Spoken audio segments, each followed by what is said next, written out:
writers, and welcome to the Story Strategy Podcast.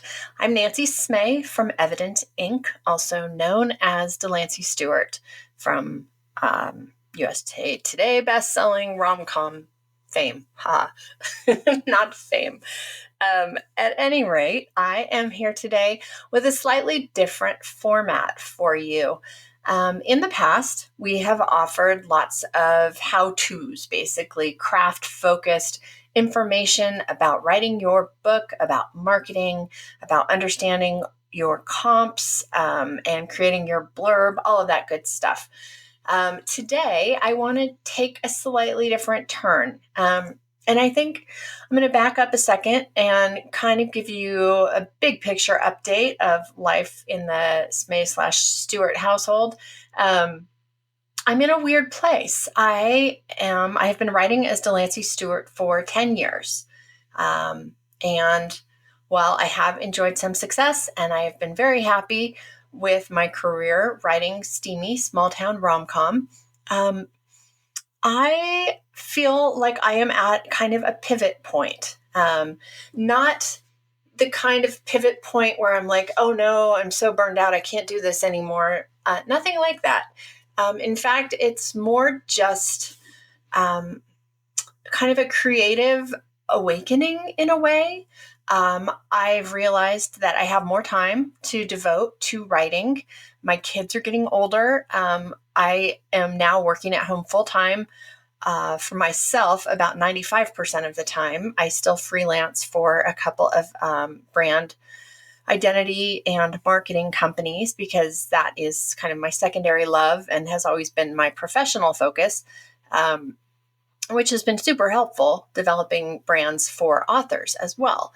But I'm finding that romance was a challenge that I took on 10 years ago because I was editing romance and I knew I wanted to write a book. So that was kind of the low-hanging fruit because I was seeing the structure and the formula kind of over and over again as an editor.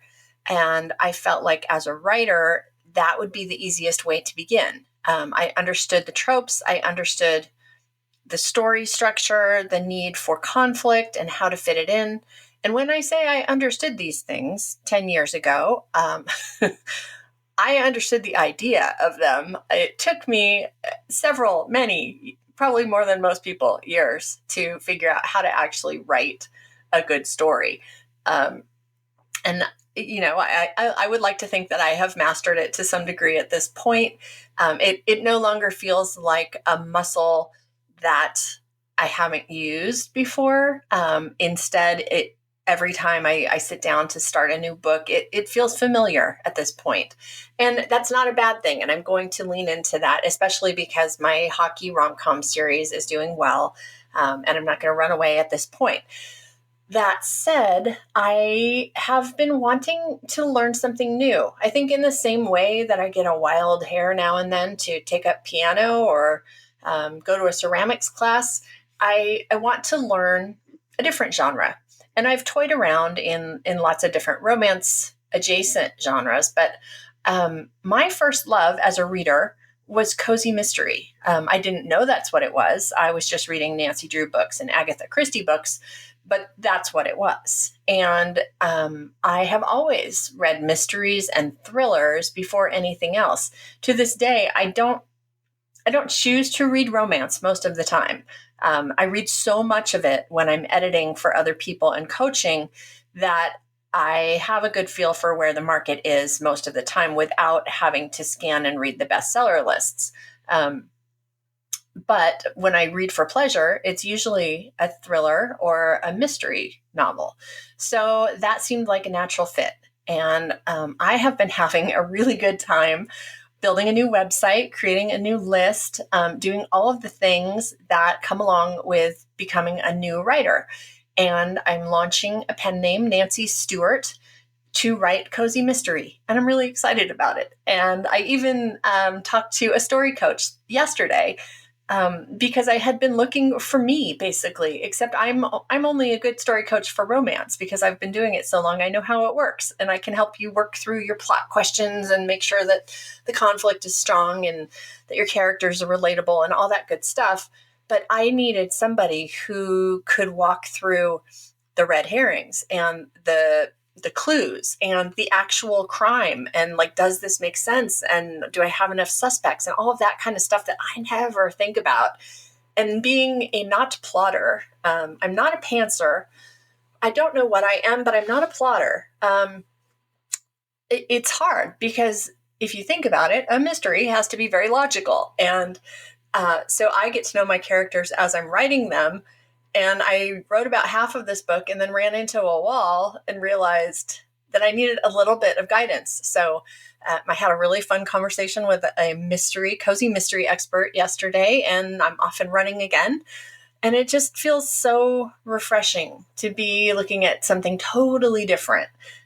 Even the Facebook world that I enter into when I become Nancy Stewart online is a completely different world from the romance social media that I see and have seen for the last 10 years. And that's refreshing too. So potentially on the back of Readers Take Denver, I felt I needed a step away from romance.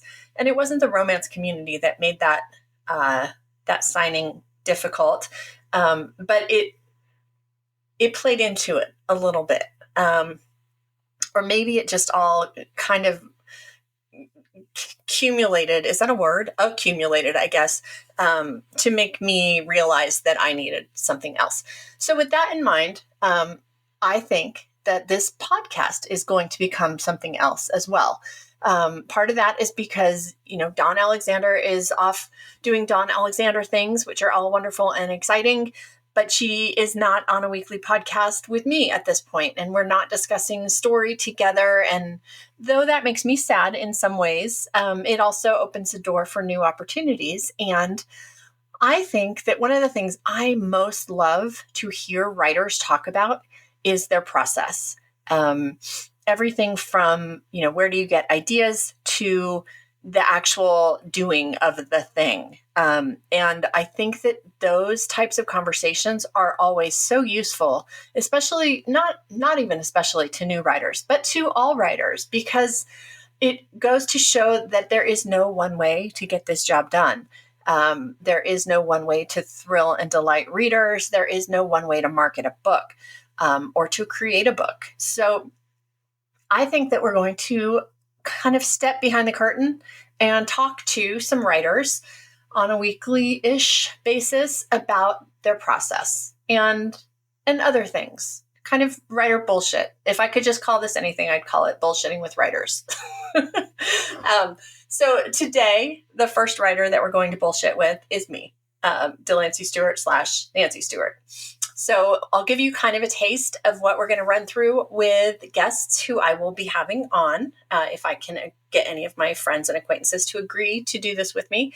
And I think I can. I'm very persuasive. So here are some of the things that I will talk to them about.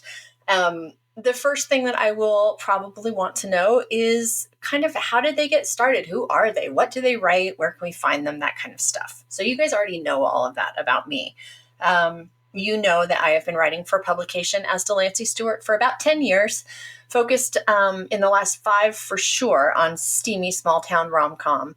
And prior to that, wrote a whole bunch of crap all over the place because, as Melanie Harlow likes to tell me, I was not good at staying in my lane. So I've been in the same lane for about 5 years, and that's been going well. So that's Delancey Stewart. But then I just talked to you a little bit about how Nancy Stewart is being born as we speak. I also am always interested in how writers get their ideas. Where do they come from, and how do they know if they're going to make a good book? So for me, my ideas come from everywhere. For romance, at first it was hard. I remember when I started, I was like, okay, I have one idea. It's the only idea I have, so I hope it's going to work. And it was a stupid idea. It wasn't. I'd still like to write this book, but it was not an easy idea. It was very complicated. It involved 2 separate timelines. It was just a mess. And that was when I started editing romance and seeing that simple often was better. So I think through repetition of reading and looking at other authors' work, I started to figure out what kinds of ideas would work. And honestly, for romance, it's all in the tropes, right? Like the other day, I was looking for my single dad books for a promo that I'm putting together. And I realized I haven't written a hockey single dad book. And so voila, all of a sudden I was like, oh, I know what I can do. And it just kind of came to me because I have a whole hockey team full of players that I already know. I need a single dad. And so because pro sports players aren't necessarily often going to have kids because A, they're young, and B, they're kind of out of town all the time, I needed to kind of figure out how that would work. And that got my brain ticking like, okay, so what if this happened? And what if this happened? And then you have to think about how will the other lead play into this? And it's a muscle, like I was saying. So I think my ideas at this point come from tropes for romance. And for murder, that's a part of my brain that's just starting to tick into gear, which terrifies my husband because I'm constantly interested in cool ways to kill people, which is, probably terrifying. So those ideas are less abundant, but I can feel that muscle is growing too. And that's exciting as a writer, to be challenging a new part of my brain, to be learning a new craft. So the next question I always want to know is whether a writer is a plotter or a pantser or something in between. And as I have already told you many times, I am not a plotter. I have always wanted to be a plotter. And unfortunately, I think a lot of us non-plotters feel that way. Like if we could just fill out a worksheet or a spreadsheet or, tick these boxes, that it would be so much easier. But I honestly don't think it is. I think the same amount of work goes into writing a book, no matter where you're putting it in. For plotters, perhaps they put in more work up front and that's somehow easier for them. For me, if I already know these characters inside and out, if I already know everything that's going to happen in their story, I don't see the point of writing it because it's already been told to me by me.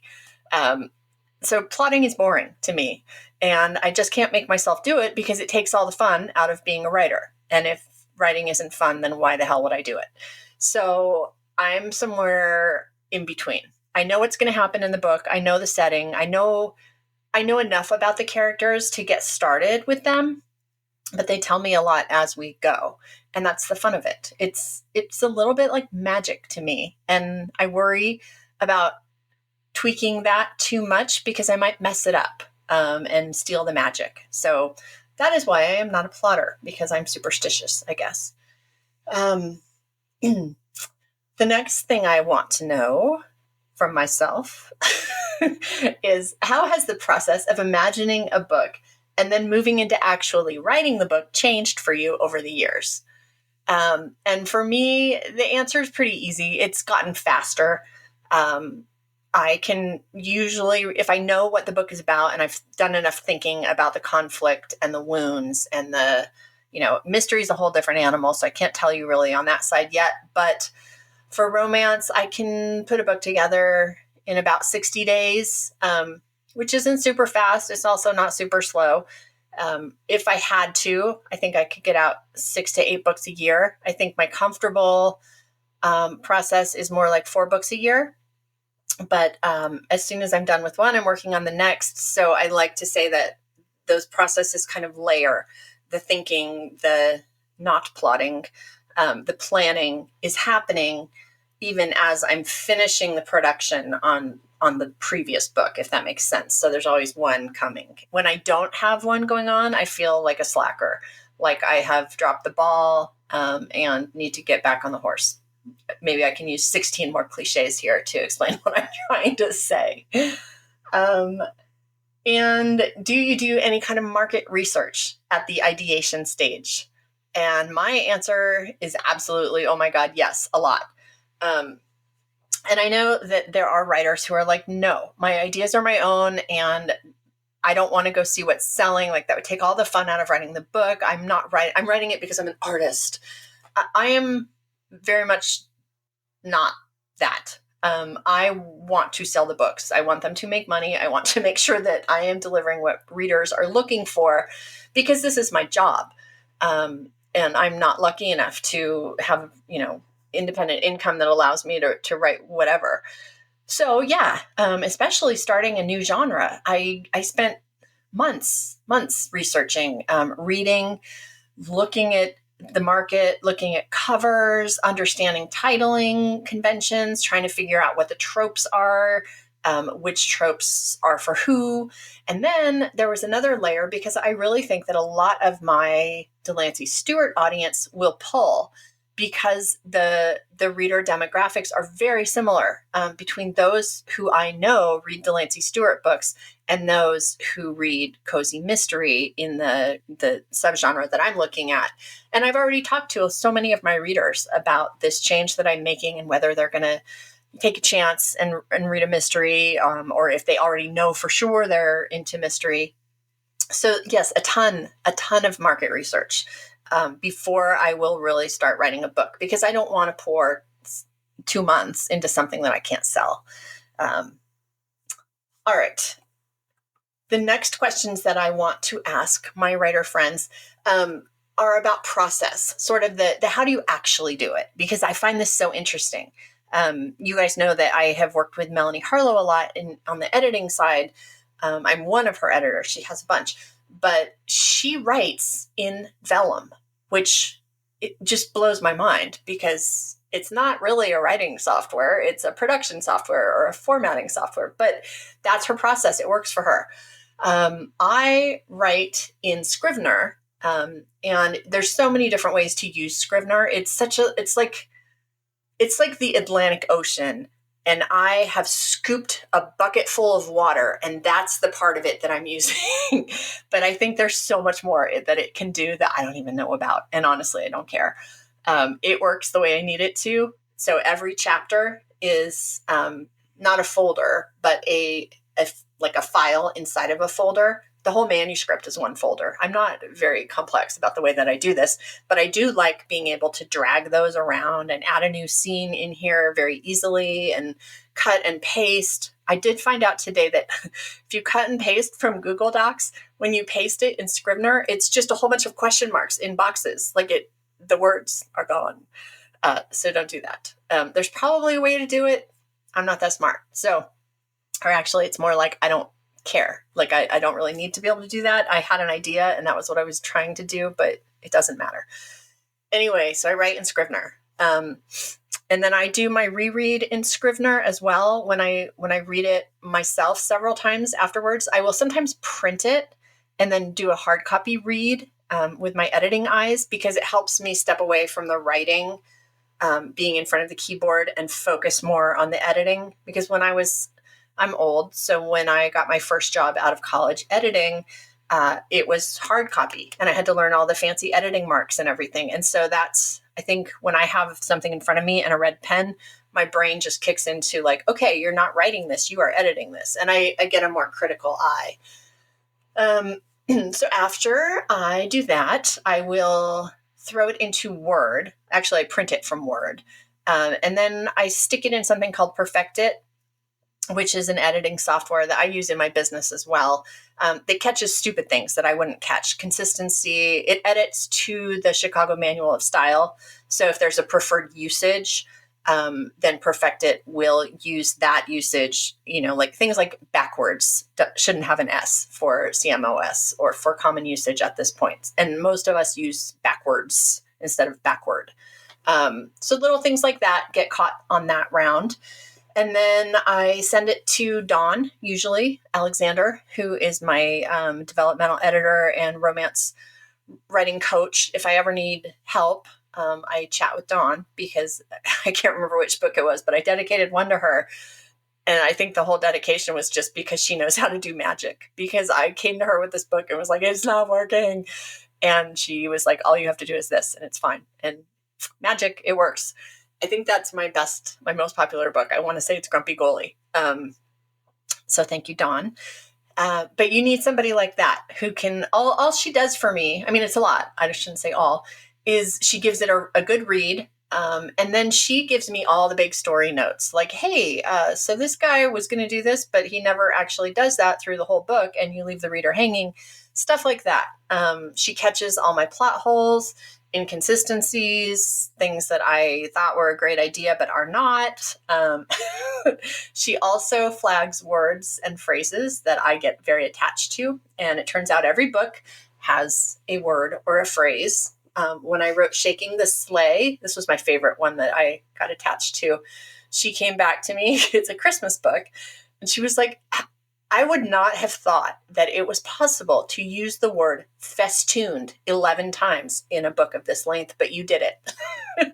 So she's good at catching all that kind of stuff. Kind of gives me a reality check, makes sure that the story is where it needs to be, catches some crazy language stuff. And then I run it through a line edit and a proofread. And then I publish it. And at this point, I publish to my own shop first so that anyone who does not read Kindle Unlimited can download a copy from BookFunnel, read on whatever platform they prefer. They get 2 weeks to grab it off my shop. And I sell it at a cheaper price usually than I will sell it on Amazon. Because when I put it on Amazon, it's mostly for KU readers. I don't imagine that a ton of people are going to buy it at the cover price. So that's kind of the way that I straddle both worlds. And I know now that we're talking about marketing and not process so much, but it all kind of goes together to me. And in terms of covers, I will, for the hockey series, I still have photo model covers. And then I have a discrete cover. And I think I'm moving towards selling the discrete special edition covers only on my shop. That's not the case right now, but I think I'm going to get there. It's just a lot to manage, and I'm just one person, so things don't always happen at the speed I would like for them to.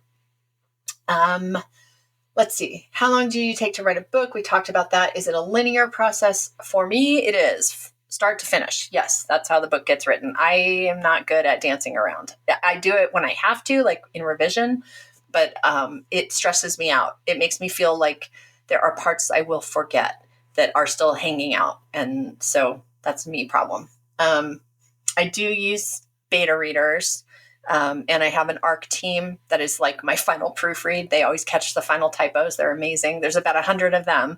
And so that is a great, kind of sanity check before the book actually goes out. And that's pretty much it for process. And then I was going to ask about marketing. We talked a little bit about that. I do more for a first in series in terms of launching than I do for the rest of the books in the series.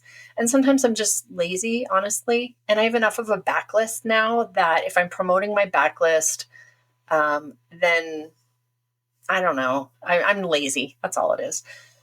But I do use Facebook ads. I finally figured out how to make them work in a way that makes sense to me and delivers results for me. I have played at Instagram and TikTok, and I would love to say that I'm really good at TikTok and that I spend lots of time there. But that was the big problem, was that when I was investing in TikTok, it ate up hours of my day, hours. And I just don't have that. So I am not currently TikToking or whatever you call that.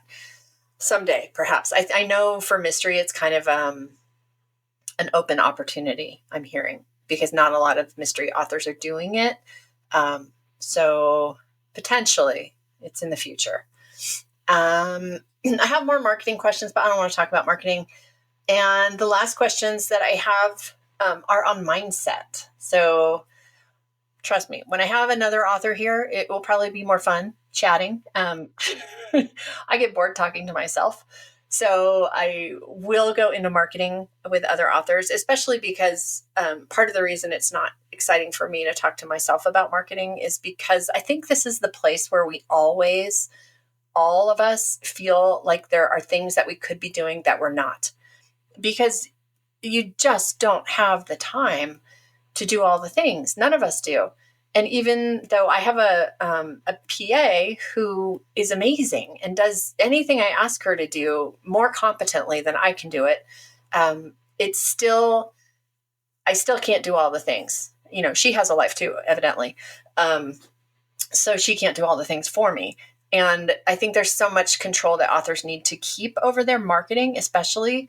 And I have a bad habit of not mentioning things to her. Like, for instance, I always have a backlist book that's free, and I'll run promos to that backlist book on a sort of every other weekly basis.